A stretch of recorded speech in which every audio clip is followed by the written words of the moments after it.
বাংলা নববর্ষকে ঘিরে ব্যস্ত সময় কাটাচ্ছেন পলাশের মৃৎশিল্পীরা। আসছে 14 এপ্রিল বাঙালির প্রাণের উৎসব নববর্ষ। আর এই নববর্ষে উপজেলার বিভিন্ন স্থানে বসে বর্ষবরণ মেলা। সেই মেলায় চাহিদা থাকে নানা রকমের খেলনা, মাটির জিনিসপত্র।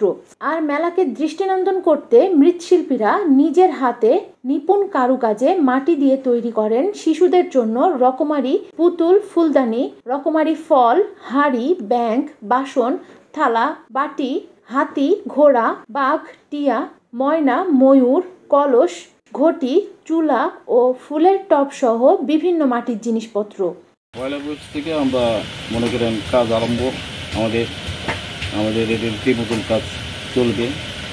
এখন যে লাকড়ি টাকড়ি লাগে বর্ষাকালে এই ডবল লাগে।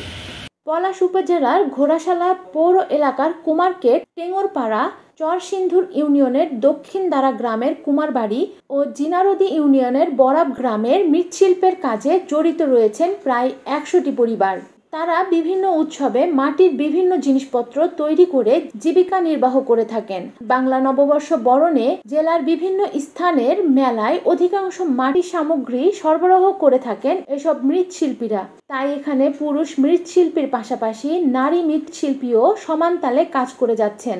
তার মধ্যে উপজেলার কুমারকেট পালপাড়া গ্রামের বসবাসরত প্রায় 20টি পাল পরিবার। এখানকার মৃৎশিল্পীরা জানান, পারিবারিকভাবেই তারা পৈতৃক পেশা এই মাটির কাজ ধরে রেখেছেন। পণ্যের রং ও নকশার কাজ নিজেরাই করে থাকেন।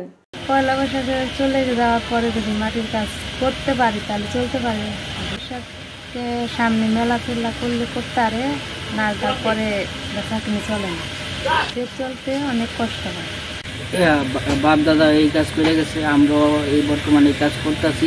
ওই মেলা টেলা করার জন্য মাল টাল বানাই, কিন্তু 2-3 বছর গেল আমরা করোনার লেগে আমরা কোনো মেলা টেলা করতে পারি না, কোনো দিকে যাইতে পারি না।